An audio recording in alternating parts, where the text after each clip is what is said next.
우리 하나님 말씀 보겠습니다. 하나님 말씀은 요한복음 16장 16절에서 24절까지 말씀입니다. 우리 교독하도록 하겠습니다. 제가 먼저 한 절 읽겠습니다. 16절 말씀입니다.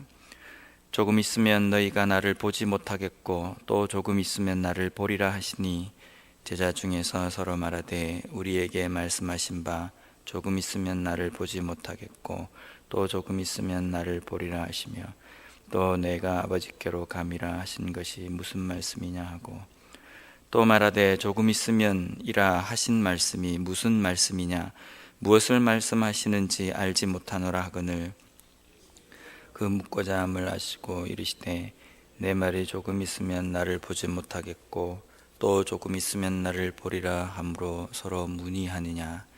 내가 진실로 진실로 너희에게 이르노니 너희는 곡하고 애통하겠으나 세상은 기뻐하리라. 너희는 근심하겠으나 너희 근심이 도리어 기쁨이 되리라. 여자가 이산하게 되면 그때가 이르렀으므로 근심하나 아기를 낳으면 세상에 사람 난 기쁨으로 말미암아 그 고통을 다시 기억하지 아니하느니라. 지금은 너희가 근심하나 내가 다시 너희를 보리니 너희 마음이 기쁠 것이요 너희 기쁨을 빼앗을 자가 없으리라. 그날에는 너희가 아무것도 내게 묻지 아니하리라. 내가 진실로 진실로 너희에게 이르노니 너희가 무엇이든지 아버지께 구하는 것을 내 이름으로 주시리라. 함께 읽겠습니다. 지금까지는 너희가 내 이름으로 아무것도 구하지 아니하였으나 구하라 그리하면 받으리니 너희 기쁨이 충만하리라. 아멘. 마태복음 16장에서 예수님께서 제자들에게 예수님께서 고난을 받으시고 죽으시고 사흘 만에 부활하실 것을 예언하십니다. 그 말을 듣고 베드로가 이렇게 이야기합니다. 주여 그리 마옵소서 이 일이 결코 죽게 미치지 아니하리이다. 베드로의 이 말은 제자로서의 스승이신 예수님이 고난을 받고 죽으신다는 이 이야기를 듣고 한 이야기입니다. 그래서 어떻게 보면은 제자로서 충분히 스승이 힘든 길을 걸어간다고 이야기하실 때에 제자로서 이런 말을 할 수 있습니다. 그런데 베드로의 이 반응에 대해서 예수님께서 마태복음 16장 23절에 이렇게 말씀하십니다. 예수께서 돌이키시며 베드로에게 이르시되 사탄아 내 뒤로 물러가라. 너는 나를 넘어지게 하는 자로다. 내가 하나님의 일을 생각하지 아니하고 도리어 사람의 일을 생각하는도다 하시고, 예수님께서 고난, 죽음, 부활 이 세 가지의 이야기를 하실 때에 고난과 죽음까지의 사건을 이야기한다고 한다면 제자로서 절대로 그런 일이 일어나서는 안 됩니다라고 이야기하는 것이 맞을지도 모릅니다. 근데 그 다음에 부활이라는 것을 우리가 이해를 한다고 한다면 어쩌면 예수님께서 이 말씀을 하실 때에 예수님께서 이 땅에 오신 목적이 이것이기 때문에 이 일이 반드시 이루어질 것을 믿습니다라고 고백하는 것이 맞습니다. 결국은 인간적인 생각과 눈으로 봤을 때는 고난과 죽음까지 보면서 베드로가 하는 그런 고백을 할 수밖에 없습니다. 그런데 믿음의 눈을 들어서 보게 되면 부활을 보고 부활을 이해하게 되는 겁니다. 부활을 이해해야지만이 믿음의 고백을 할 수 있습니다. 우리가 볼 때 인간적인 눈을 들어서 봤을 때는 죽음까지밖에 보이지 않습니다. 왜? 그것은 일상으로 일어나는 일이기 때문입니다. 믿음의 눈을 들어 봐야지만이 부활은 볼 수 있습니다. 오늘 본문에도 그러한 눈으로 봐야지만이 보이는 이해가 되는 사건이 있습니다. 20절 말씀을 한번 보겠습니다. 내가 진실로 진실로 너희에게 이르노니 너희는 곡하고 애통하겠으나 세상은 기뻐하리라. 너희는 근심하겠으나 너희 근심이 도리어 기쁨이 되리라. 이제 얼마 있지 않으면 제자들이 예수님 없이 홀로 덩그러니 세상에 남겨집니다. 왜냐하면 예수님께서 죽으시기 때문입니다. 예수님께서 죽으시는 그 길로 가시기 때문에 제자들을 떠나셔야 됩니다. 제자들은 어떻게 보면 세상의 외톨이처럼 남겨지고 이제는 외로운 믿음의 싸움을 싸워야 하는 상황에 처해 있습니다.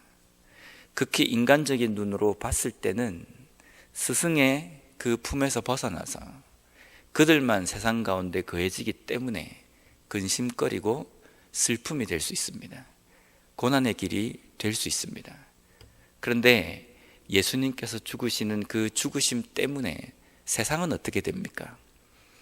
죄에 대한 그 문제로 해결될 수 없는 그 일들, 구원의 문제가 세상 가운데 임하기 때문에, 예수님의 그 구원의 사역이 이루어지기 때문에 전체적인 영적인 눈으로 보았을 때는 세상 가운데 이것이 기쁨이 되고 즐거움이 되는 겁니다.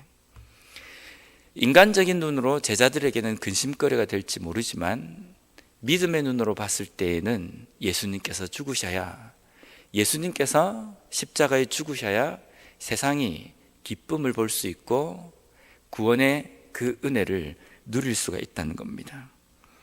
계속해서 22절 말씀을 보겠습니다.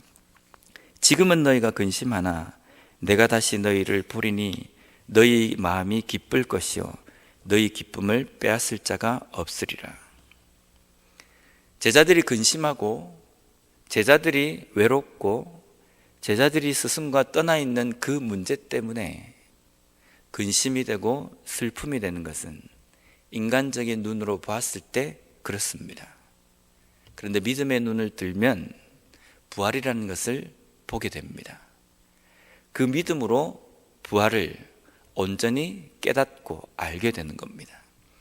믿음의 눈으로 부활까지 보면 그 부활로 인하여서 다시금 우리 인간에게 오게 되는 그 구원의 즐거움과 기쁨을 깨닫게 됩니다. 그리고 그 부활로 인하여서 제자들은 예수님을 다시 만나게 됩니다. 이것을 지금 예수님께서는 제자들에게 설명하십니다. 믿음이 없이는 고난, 죽음까지밖에 보이지 않습니다. 근데 우리가 믿음의 눈으로 봐야지만이 부활까지 보입니다. 그 부활로 인하여서 우리에게 오게 되는 그 구원의 은혜를 우리가 누리게 된다는 겁니다. 다음으로 23절 말씀을 보겠습니다. 그날에는 너희가 아무것도 내게 묻지 아니하리라. 내가 진실로 진실로 너희에게 이르노니 너희가 무엇이든지 아버지께 구하는 것을 내 이름으로 주시리라. 예수님께서 사역하실 때에 제자들에게 많은 것을 가르치셨습니다. 사복음서에 나와 있는 그 내용은 일부분입니다. 그 가르치실 때마다 제자들의 반응이 좀 이상합니다. 왜냐하면 저게 무슨 뜻이지? 예수님께서 말씀하신 것이 무엇을 두고 하시는 것인지 의아해합니다. 그래서 다시 묻고 또 묻습니다. 물어서 예수님께서 설명을 해 주셔도 제자들이 잘 못 깨닫습니다. 우리는 사복음서를 읽으면서 이게 예수님께서 그 말씀을 하시는 것이구나, 우리가 잘 깨달을 수가 있는데 제자들이 그 상황에서 그 현장에 있었으면서도 예수님께서 말씀하신 그 말씀들, 가르침들을 제대로 못 깨닫습니다. 그런데 좀 있으면 더 이상 제자들이 예수님께 안 물어도 되는 상황이 된다고 하십니다. 이유는 요한복음 16장 7절 말씀에 보면요, 그러나 내가 너희에게 실상을 말하노니 내가 떠나가는 것이 너희에게 유익이라. 내가 떠나가지 아니하면 보혜사가 너희에게로 오시지 아니할 것이요 가면 내가 그를 너희에게로 보내리니. 이유는 성령 때문입니다.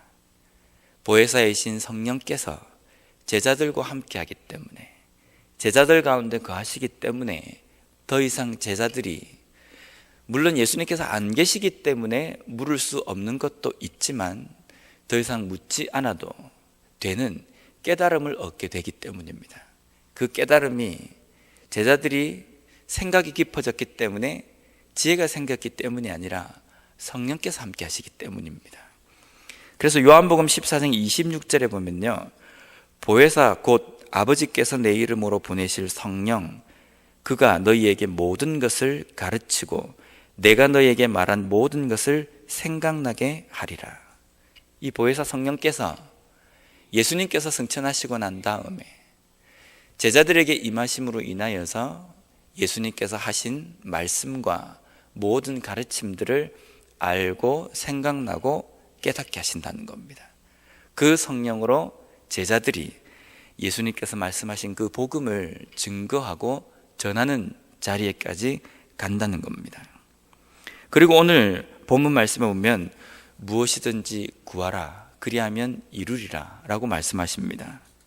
무엇을 우리가 구하게 되고 무엇을 제자들이 구하게 되고 무엇을 제자들이 구함으로 인하여서 받게 되겠습니까?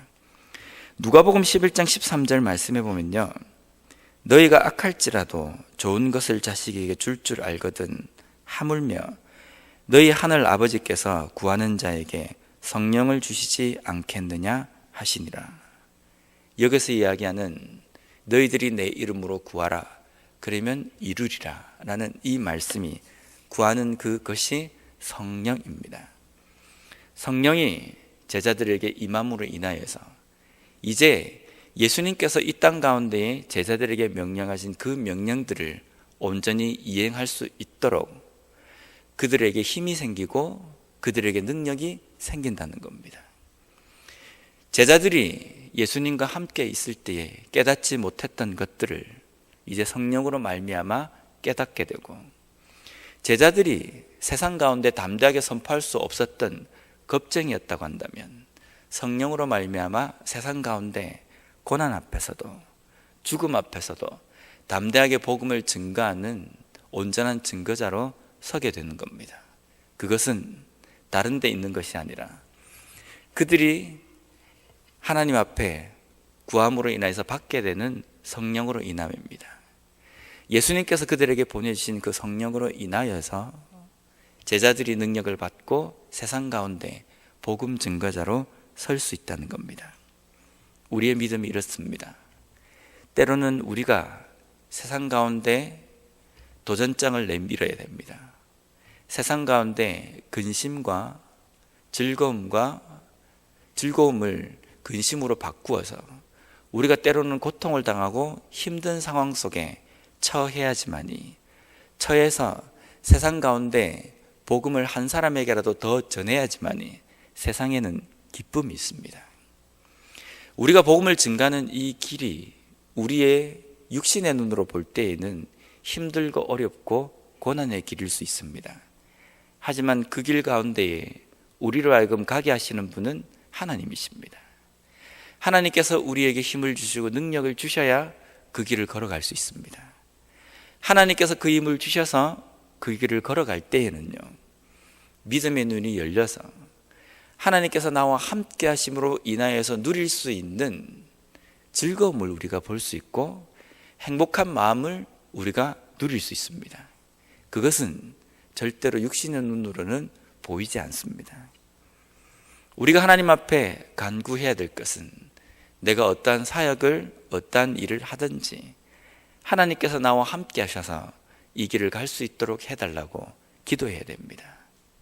내 능력으로 뭔가를 하려고 할 때에는요, 내 힘이나 내 능력이 소진이 되면 내 속에 있는 인간적인 생각들이 올라옵니다. 그렇기 때문에 지치기도 하고 그것이 고난의 길이고 슬픔의 길처럼 느껴집니다. 하나님의 능력으로, 성령의 능력으로 하게 될 때에 근심과 슬픔 가운데에서 기쁨과 즐거움을 발견하고 누릴 수 있습니다. 오늘 하루도 우리에게 하나님께서 새로운 하루를 허락해 주셨습니다.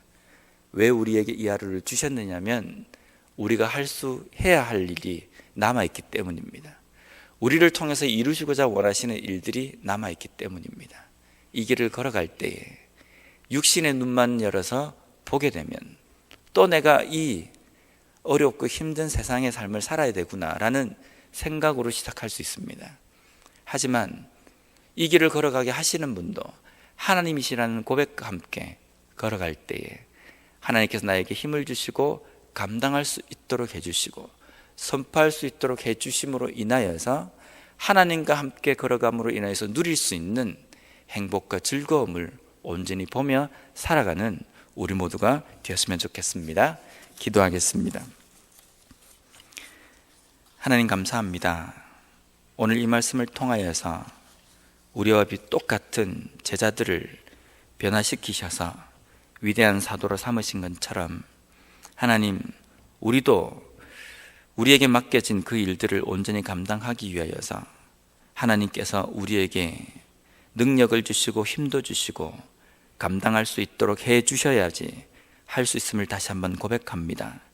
하나님, 하나님께서 주시는 그 능력으로 우리에게 주어진 모든 사역들을 감당케 하시고 하나님께서 주시는 그 힘으로 이 일을 감당해 나아갈 때에 세상 사람들은 그 길이 슬프고 힘들고 고난의 길이라고 볼 수 있으나 하나님, 하나님과 함께하는 우리에게는 기쁨과 즐거움과 희락을 맛볼 수 있는 매 순간순간 사역과 삶이 될 수 있도록 주님 도와주시옵소서. 오늘 하루도 저희들에게 주어진 모든 일들을 하나님께서 주시는 그 능력으로 감당케 해주시고 그로 인하여 하나님과 함께 걸어가는 기쁨의 삶이 될 수 있도록 주님 붙들어 주시옵소서. 예수님 이름으로 기도드립니다. 아멘.